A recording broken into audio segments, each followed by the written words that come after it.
नमस्कार विद्यार्थी मित्रांनो.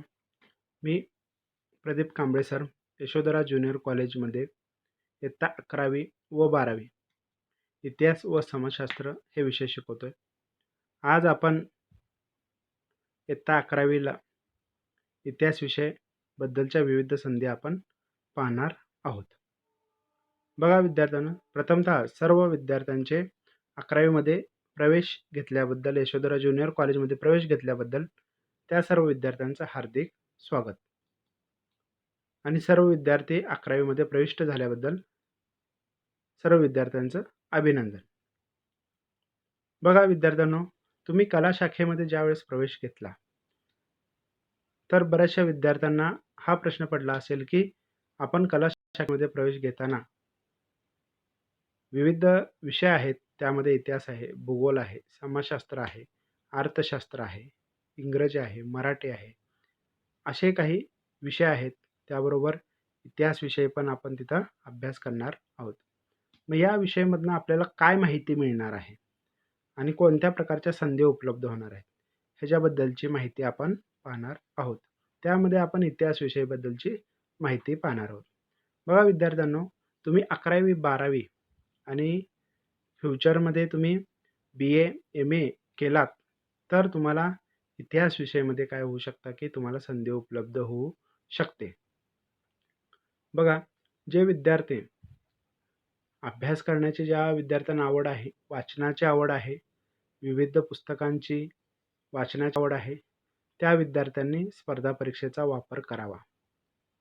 आणि स्पर्धा परीक्षा देत असताना त्यांना इतिहास विषयाबद्दल बऱ्याचशा प्रश्नांना फेस करावं लागणार आहे. त्यामुळं काय होतं की तुम्ही ज्यावेळेस कला शाखेमध्ये प्रवेश घेतला असेल तर तुम्हाला स्पर्धा परीक्षेतला जो इतिहासमधला जो भाग आहे तो काय झालेला असेल की तुम्हाला चांगल्या रीतीने 11वी 12वी आणि त्यानंतर BA आणि MA यामध्ये तुम्ही शिक्षण घेतला तर तुम्हाला इतिहासबद्दलची बरीचशी माहिती उपलब्ध झालेली असेल किंवा तुम्ही ज्ञान घेतलेलं असाल. त्यामुळं काय झालेलं होईल की तुमच्या स्पर्धा परीक्षेसाठी तुम्ही पात्र व्हाल आणि त्यानंतर स्पर्धा परीक्षेतून तुम्हाला काय होईल की चांगली नोकरी मिळेल. बघा विद्यार्थ्यांनो, 11वी 12वीमध्ये इतिहास विषय शिकत असताना तुम्ही बारकाईने इतिहास विषय शिका, त्याच्याबद्दलचे नोट्स पहा, त्याच्याबद्दलचे नोट्स काढा.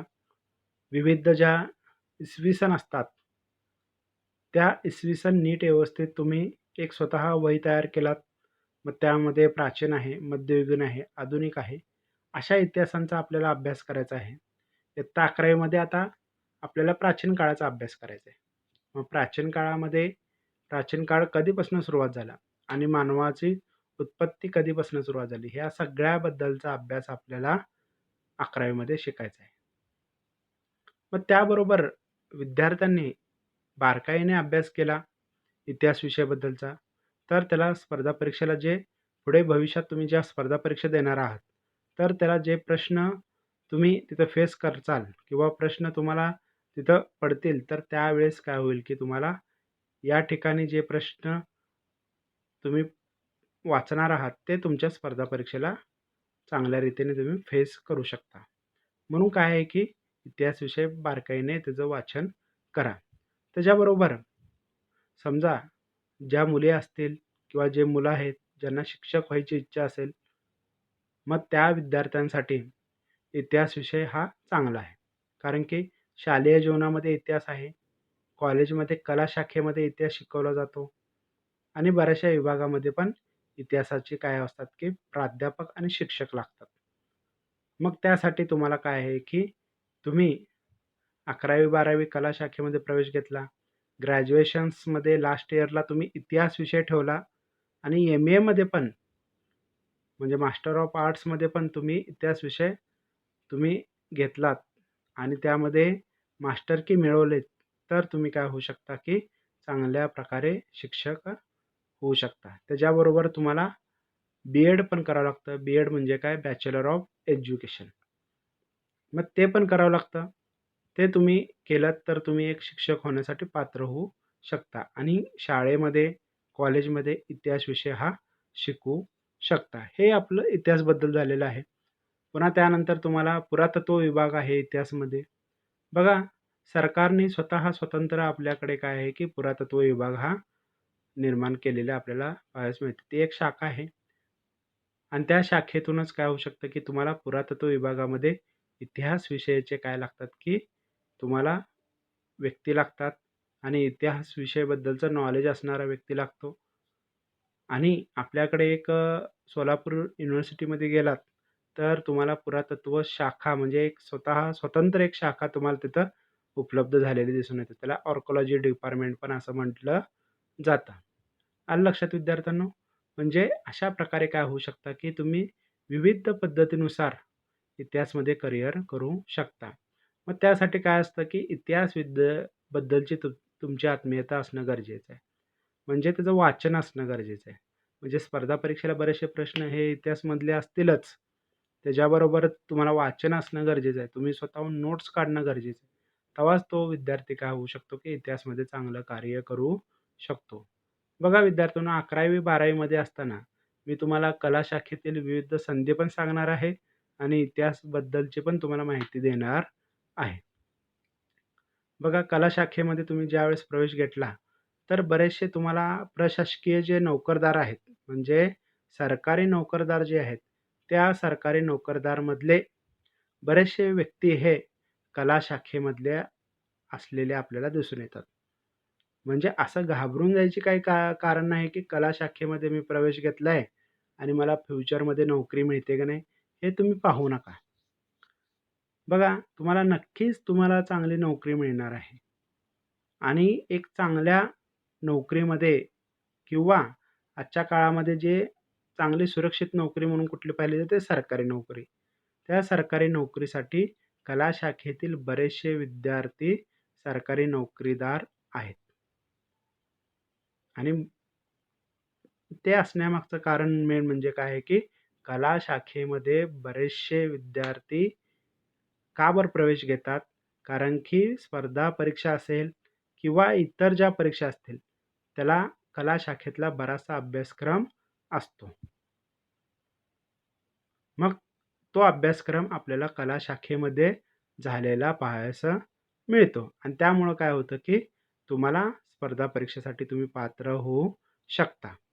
म्हणून बऱ्याचशा विद्यार्थ्यांनी स्पर्धा परीक्षेचा अवलंब करावा.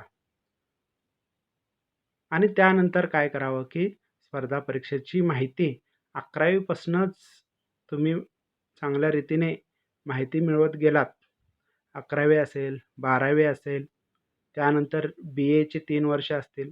या 5 वर्षाच्या कालावधीमध्ये 11वी, 12वी आणि बी-एचे 3 वर्ष. या 5 वर्षाच्या कालामध्ये जो विद्यार्थी स्पर्धा परीक्षेची चांगल्या रीतीने माहिती मिळवेल, तो विद्यार्थी काय असेल, की स्पर्धा परीक्षेमध्ये चांगल्या रीतीने यशस्वी झालेला आपल्याला पाहावयास मिळतो. बघा, आणि सगळ्यात सुरक्षित नोकरी म्हणून पाहिली जाते आणि सरकारी नोकरदार हा काय असतो, की आपल्याला सुरक्षितरित्या म्हणजे काय त्याला कुठल्याही खाजगी कंपनी असेल, आज आपण पाहतो, की खाजगी कंपनीमध्ये किती अडचणी असतात, की बाबा तुम्ही नीट व्यवस्थित काम केलं तरच तुम्हाला काय केलं जातं, की तुम्हाला तिथनं ठेवलं जातं किंवा चांगलं समजा एखादी चूक झाली, तर तुम्हाला तिथनं काढून टाकलं जातं. सरकारी ह्याच्यामध्ये तुम्हाला एक सुरक्षित नोकरी असते. तुम्हाला परीक्षा देऊन, तुम्हाला ट्रेनिंग देऊन तुम्हाला काय केलं जातं, की तसं पात्र केलं जातं आणि त्यामुळं काय होतं, की तुम्ही ती नोकरी चांगल्या रीतीने करू शकता आणि चांगल्या रीतीने काय होतं, की तुमच्या एक जीवनमान तुमचं घडून जाईल. हे आपल्याला इथे सांगता येईल. म्हणून प्रत्येक विद्यार्थ्यांनी कला शाखेमध्ये ज्यावेळेस प्रवेश घेतला असेल, तर प्रत्येक मुलाने आणि मुलीने पहिल्या दिवसापासून ठरवलं पाहिजे, की मला व्यवस्थित चांगली नोकरी मिळवण्यासाठी मी कला शाखेचा नीट व्यवस्थित अभ्यास केला पाहिजे. आणि त्यासाठी आम्ही सर्व शिक्षक वर्ग तुम्हाला मार्गदर्शन करणार आहोत. आणि 11वी असेल, 12वी असेल, या 2 वर्षाच्या कालावधीमध्ये आम्ही सर्व शिक्षक वर्ग विविध उपक्रमाच्या माध्यमातून तुम्हाला काय करणार आहे, की या सगळ्या संधी असतील किंवा विविध उपक्रम असतील आणि विविध नोकरीसाठी ज्या संधी आहेत, त्या आम्ही तुम्हाला त्याबद्दलचं माहिती असेल किंवा त्याबद्दलचं मार्गदर्शन असेल, हे आम्ही तुम्हाला उपलब्ध करून देणार आहोत. आणि त्याबरोबरच काय करणार आहोत, की आपण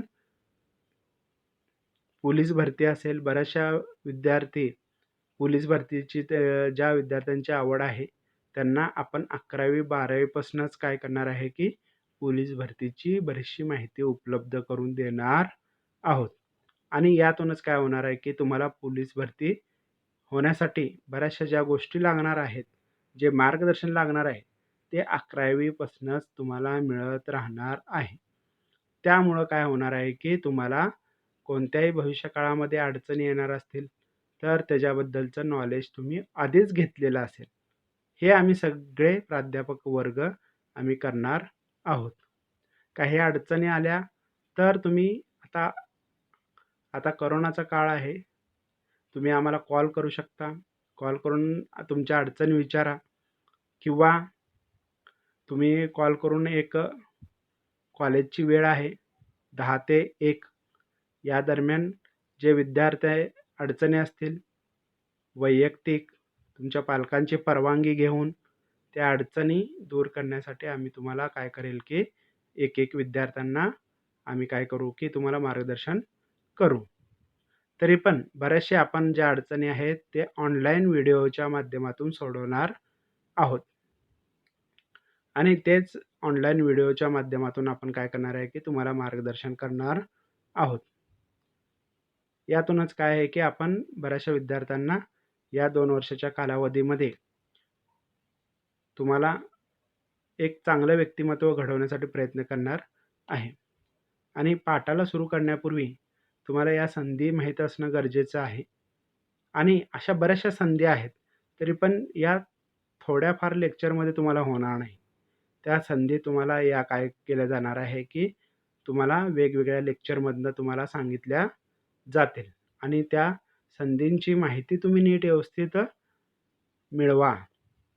त्या संधी लिहून ठेवा वाटलंच तर किंवा एखादी वही करा. त्या वहीमध्ये तुम्ही विविध ज्या संधी उपलब्ध आहेत, त्या संधी लिहून ठेवा. म्हणजे भविष्य काळामध्ये तुम्ही कुठेतरी एखादी स्पर्धा परीक्षा असेल किंवा कुठल्याच गोष्टीला फेस करणार असाल, तर तुम्हाला ते वही काय होईल, की उपयोगीला पडेल आणि त्यासाठी तुम्ही पात्र झालेला असाल.